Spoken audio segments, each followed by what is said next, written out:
Good evening. Tonight we are fortunate we have members of the command staff from the Aurora Police Department here to talk to you tonight. We're going to be discussing topics relevant to the police department and our community. Let me start off by introducing our first guest, which is the Chief of the Aurora Police Department, Chief Nicholas Metz. Chief Nicholas Metz has been with the department for less than a year, and he carries the distinct title of being our first African-American police chief. Also seated next to me is Division Chief Vanessa Wilson. She happens to be our first female division chief on our police department. And then seated next to me is Commander Ernie Ortiz, and his distinction is being our highest ranking Hispanic member. So, the first thing we're going to get into, Chief, is a topic relative to the grand jury decision that recently came out. The grand jury's decision was an announcement to not indict Officer Paul Giroth, who had shot and killed Nishalis Vincent Carter. Nishalis Vincent Carter was unarmed. This officer-involved shooting occurred on March 6th, 2015, which was just days after you had been sworn in as the Chief of Police. The first question for you is, would you briefly tell us about the incident and the investigative process that led us to where we are today? Okay. Well, thank you, Marcus, and it's really great to be here today. So, March 6, 2015, officers from the Aurora Police Department's SWAT team were looking for Mr. Vincent Carter, who had a warrant for his arrest. The officers spotted him at a location within the city, and during that engagement, one of our officers fired a shot at Mr. Vincent Carter and killing him. It was determined that Mr. Vincent Carter was unarmed. We also made a decision at that time to turn that case over, which normally would have gone to the Arapahoe County District Attorney. We decided to turn that over to the Jefferson County District Attorney because it was deemed to be a conflict of interest because of the officer's involvement in another case. The Jefferson County District Attorney took that case and not only did a full review but also conducted their own independent investigation. When they completed their part of the investigation, they made the determination that they wanted to take that case to the grand jury. And a grand jury was convened in Arapahoe County, and that grand jury started in August of 2015. It took a long time because the grand jury was only able to convene every other week.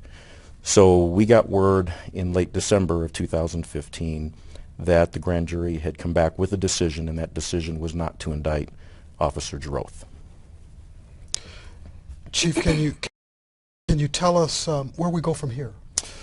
Well, the investigation still continues, basically. There's still a lot of work for us to do. So, for example, we still need to conduct an internal investigation to look at everything that happened. We're going to conduct a full tactical review of the incident. We want to look at how information was conveyed prior to encountering Mr. Vincent Carter. We want to look at what kind of plans were put in place and basically take lessons learned from that and see if there's anything that we want to apply to our training or policies or anything like that. And speaking of policies, one of the things that I did promise the community when this incident occurred was that we were going to do a full review and amend many of our use of force policies, and we've done just that. Is there an opportunity for citizen involvement in any of this review process? Well, once we have much of these policies done, we will take it to the community. We will be briefing community members such as our Key Community Response Team, otherwise known as KCRT.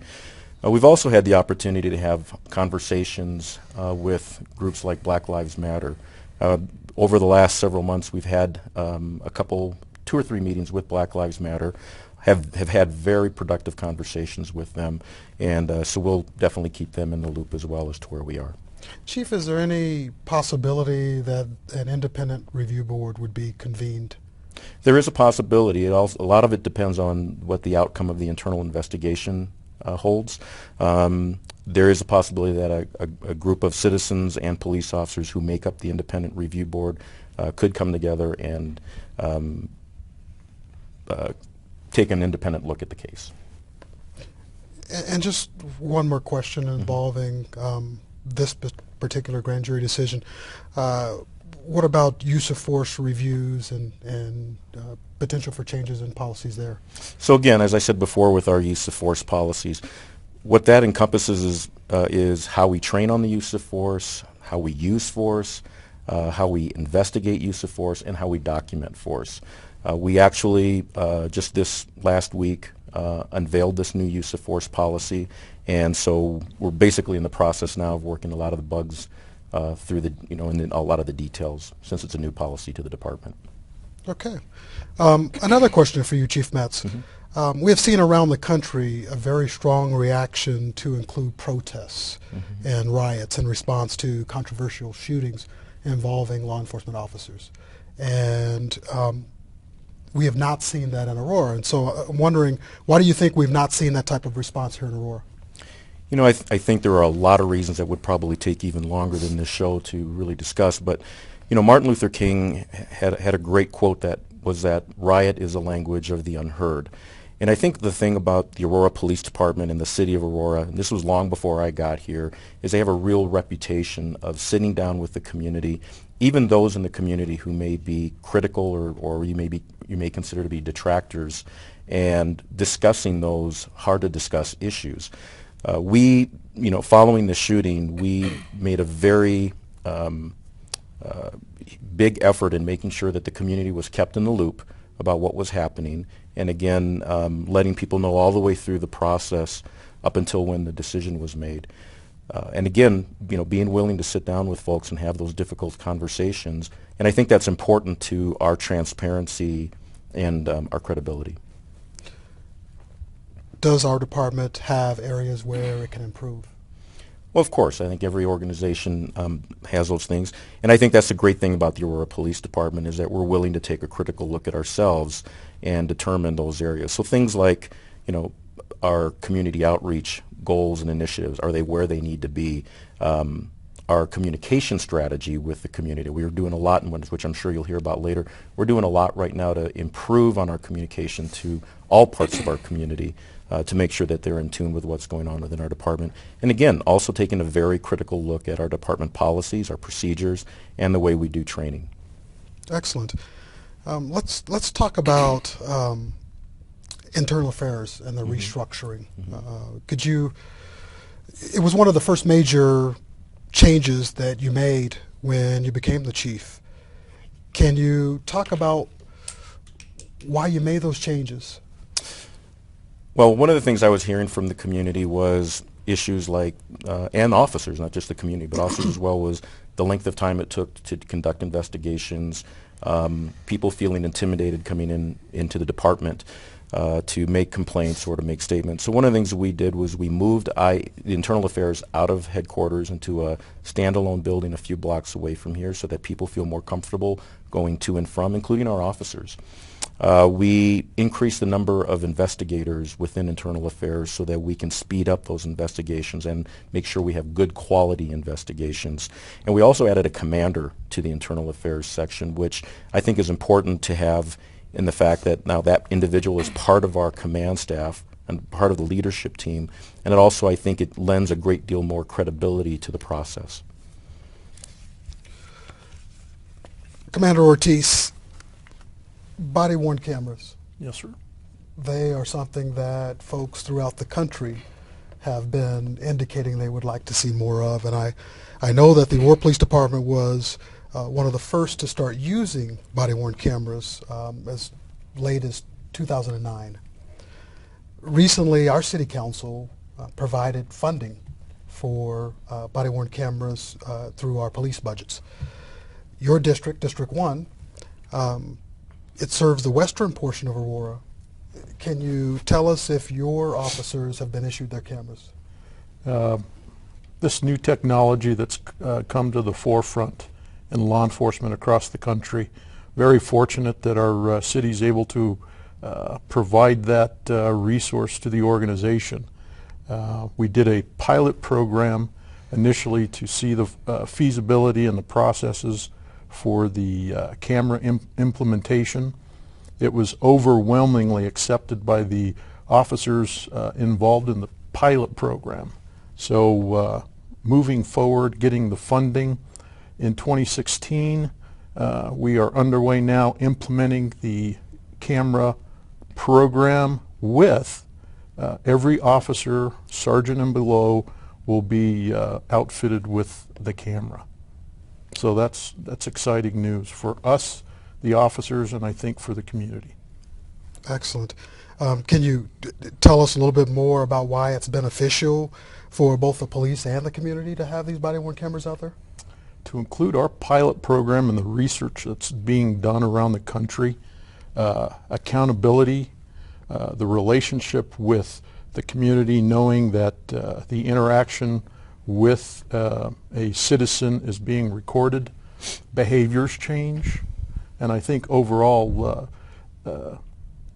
encompassing the behavioral changes when going and approaching a citizen and saying, "Ma'am or sir, we are on camera. What can I do for you today?" I think starts everyone off on the right foot. We believe it'll lower issues of complaints for the organization and really great accountability for the citizens. How do our officers feel about having cameras? Through the pilot program, the exciting news is every officer that has been involved in the pilot program have overwhelmingly accepted it, and they don't like going out on the road without them. So that's great news. That is. Yes, sir. Thank you. Chief Wilson. Hello. You are responsible for patrol operations. Tell us about the ways our patrol officers are reaching out to our community. Well, we're trying to really emphasize under Chief Metz's direction community engagement, and this is something that I think our patrol officers are excited about. The patrol is the backbone of our department. They're actually the first interaction that most of the citizens, maybe even the only interaction in their life, maybe just with one patrol officer. So obviously we want that to be a positive experience. I think that once the officers have dealt with the calls that are on the screen, the 911 and emergency calls for enforcement that need to be dealt with, we're really allowing them time to put themselves on a community engagement call where they can, if they see children playing in the park, they're playing basketball, if they see someone watering their lawn in their area, we want them to feel free, then we want them to get out of their car, break down the barrier of that patrol vehicle, have a conversation, and just find out what's going on in the neighborhood, and let them know if they have any concerns. They can tell us anything that they're concerned about or worried about. We can alleviate and start that communication with them. I had heard about something special that your officers had done in one of our districts. Could you tell us a little bit about? Well, we've been working with several partners within the community and trying to help us with these community engagement opportunities. We put the word out of, invite us and we'll come. Invite us to your block parties or to anything that you're doing in your community, and we would like to be there. And so we actually got an invitation from a church to be a part of a basketball camp that they were putting in for some youth, and our officers were actually coaches for them. So there was this one young child who actually showed up to the basketball camp in snow boots. And the officers recognized that immediately and actually went and bought him some shoes that he could wear, some basketball shoes. So not only did he feel more inclusive with the rest of the group, that he was able to just get an understanding that they're just human beings behind the badge, and that it's just an opportunity for understanding, and starting with the youth to feel like we're partners with them and not to fear us or to feel that they can come to us at any time. Oftentimes, whenever these kinds of things happen, I hear from community members that ask why it is they don't hear more about those kinds of activities. Why wouldn't our officers speak about those kinds of things? I think they're humble, and these types of things go on every day. Every day I hear about an officer buying someone dinner that didn't have money, or helping out in some way, giving someone a ride, or going above and beyond. I think everyone's familiar with, I think it was about a year ago that got national news where our officers went out and changed the locks of an elderly couple whose a female's purse was stolen in the store. And these types of things happen daily with our officers because they truly do care about the community they serve. Yeah, that's wonderful. Chief Metz, would you talk to us about some of the the ways that the department has been reaching out to youth in our community? Oh, great question. One of the things that happened, and actually happened right here in the studio just a few months ago, was we had some young men from Gateway High School who were here to talk about what they would ask Martin Luther King if they had had the opportunity. And in their conversation off camera, one of the producers here at the station heard them say some things about, their concerns about their relationships with the Aurora Police Department and how they felt they've been treated in the past and so forth. And the producer actually let me know about that. And so we reached out to these young men. They were all members of the Gateway football team, and we actually were able to go there and sit down with these young men and have a really great dialogue about police community relations, what their expectations were and so forth. And really what we found from that was we all want the same thing. Sometimes it's just a matter of, how do we actually get there? Then we've also spent a lot of time going to other schools. So we've gone to Gateway and Cherry Creek Trails or Cherokee Trails and other high schools to talk to students about law enforcement relationships with the community and so forth. And those have been really enlightening. I think for me personally, I learned just as much from them as they've learned from me about what the community expects and what young people want in their law enforcement. One of the things that we're also doing, which I think is really exciting, is we brought together about 20 young people from the various high schools, from both Aurora School District and the Cherry Creek Trails, Cherry Creek School District. Yeah, thank you. Anyways, I knew that. And we brought them all together, and they are actually working on producing a handbook for young people on the best ways to how to promote a better relationship with law enforcement, the do's and don'ts when having contact with law enforcement, dispelling myths about certain laws and so forth, safety messages, all those kinds of things. And this is in their words, their graphics, their photographs. And I think it's going to be a national model to unveil to our community about young people really wanting to make sure that other young people understand what their responsibilities are out in the community, and particularly when dealing with law enforcement. We actually have an interview from one of the youth who had some things to say about working on that project, if we could show that. What made me want to get involved with the Aurora Police Youth Guide is partly because my experience with Aurora Police Department and getting a ticket, but also the fact that we were asked and reached out to. This is a once-in-a-lifetime opportunity to me, and stuff like this just doesn't come along that often. So I want to make sure that youth are getting the best knowledge about your rights and how to interact with police, but also letting the police hear about the struggles that youth go through or the concerns that they have. And so I'm just really glad to be a part of it, and I can't wait to see how the guide turns out. Thank you, Kristen Pugh. We certainly appreciate having you be a part of this wonderful project. With that, we're going to transition to another segment of our community. If we could talk about, and this is for the chiefs, if you could talk about what the Aurora Police Department is doing to reach out to our Muslim community. Okay.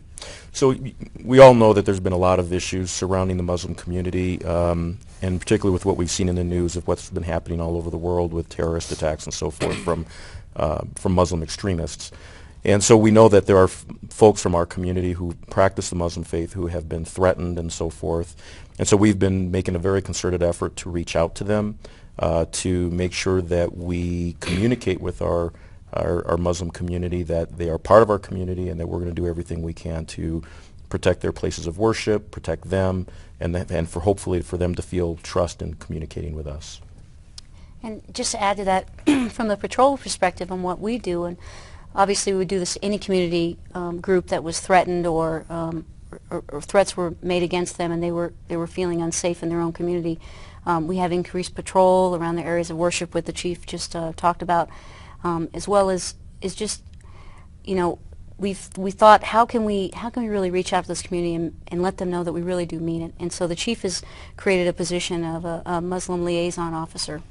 And so one of our officers is actually fluent in Farsi, and his name is Officer Sadie, and he is going to be leading leading that charge with going to community groups and talking to them about safety, talking to them about knowing that they can always reach out to us, and if they see something, say something about if they're uncomfortable in their community, and how we can alleviate those stressors for them. Oh, that's a nice start. I don't know many police departments that are actually taking those steps at this point. Commander Ortiz, I want to ask you about reassurance messaging. We've heard about that from the standpoint of reaching out to our Muslim community, but I'm aware that this is something that goes well beyond that. Really what the chief is trying to accomplish as we move into the new year is tweaking what we do to engage our community in a non-enforcement environment. And what I mean by that, we're giving marching orders to the troops and giving them some training to come up with strategies to have non-enforcement contacts with our citizens.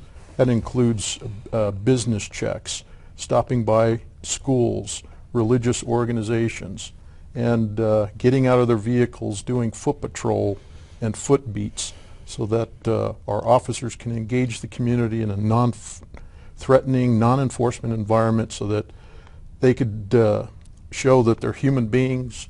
We want to interact in a positive way in a non-enforcement environment, and that breaks down barriers and creates open communication. And I think really the reassurance aspect of it is breaking those barriers down so that you can have a one-on-one conversation with the community in a non-threatening environment so that there's no enforcement or police action being taken. And Thank you. Could I piggyback on that? So the reassurance policing was actually when something happens in the neighborhood and there's 12 patrol cars out there, the neighbors don't exactly know what's going on. So we want to reassure them of exactly what happened. So the commanders actually print out flyers that can be either in English or Spanish or whatever demographic that area is concerned with, so that we know that they're getting the communication. And we have officers go door to door and talk to people as well as put up the flyers, so if they have information of exactly what happened, so that they don't fill in the blanks that their neighborhood is dangerous. They know exactly what happened and that everything is safe and secure at this point. That's a nice approach, a nice step to doing excellent police work. Is more than just enforcement. I'm going to have to move through a couple of topics a little bit faster because we've only got just a few minutes, but I really want us to address community partnerships. So if you could all join in without prompting and talk to us about what resources are being used to build partnerships with our community. Well, when you talk about building partnerships, the great thing about the city of Aurora is they're already there. We didn't have to build anything. I think the community is so excited about having a relationship with the police department, communicating with the police department, and actually helping us deal with any of the issues that we're dealing. I've seen that since we've all taken over. They come to our aid all the time and say, what can we do to help get your message out? So you know, the church programs, the KCRT, we've had community forums put on by some of the church leaders, the NAACP and the NAACP youth that we saw here earlier. I think all of them have really stepped up to help us. And Vanessa mentioned churches real quick, and we've been going to church services on Sundays, and so we've been to church services that have 100 people up to 2,000 people. It's kind of great because you have a captive audience at that point, but it gives us an opportunity to real quickly get our message out. And we're also using social media like we've never used social media before: Twitter, Facebook, Periscope, and we've also created a Spanish-speaking Facebook and Twitter, one of the first in the country to actually do that. So we're real proud of those efforts. Oh, that's wonderful. I've heard a couple of groups mentioned, KCRT, which is our key community response team. That's community leaders from around the city, as well as the NAACP. And since we brought the organization up, I think it's important that we show a video of Dr. Levester Lyons and some comments that he made. One of the most important things with being a member of the key community response team is that if there's an incident in Aurora that involves the police, that we get an update usually quickly following the incident. That's usually presented by police officers that are involved or from the public relations police officers. That's been very helpful because that same information is relayed at the NAACP meetings so that citizens get a chance to ask questions who are not part of the KCRT. Thank you, Dr. Lyons. With that, let's talk about recruiting.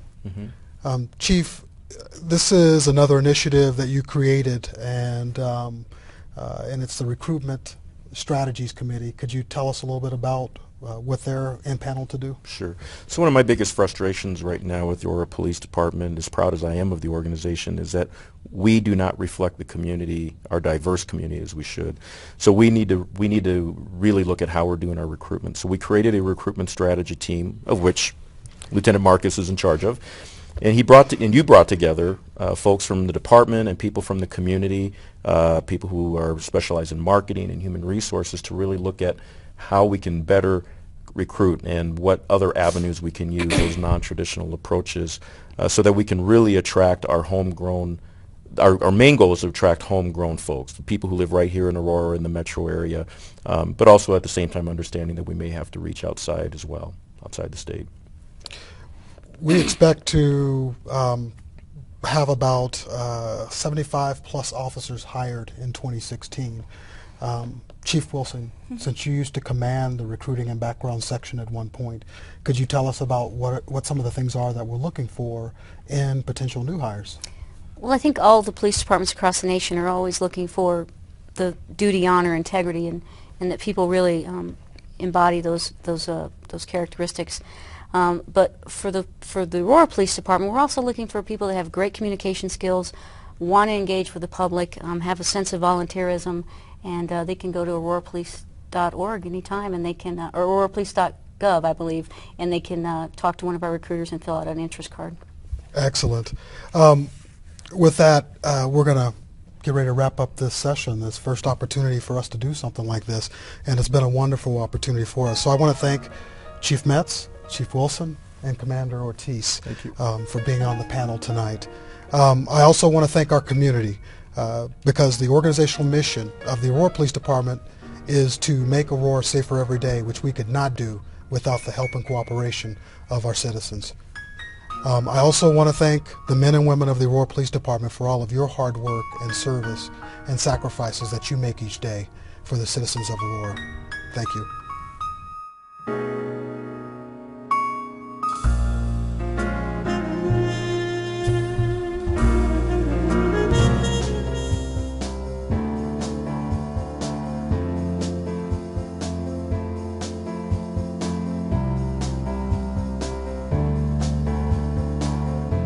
Today, with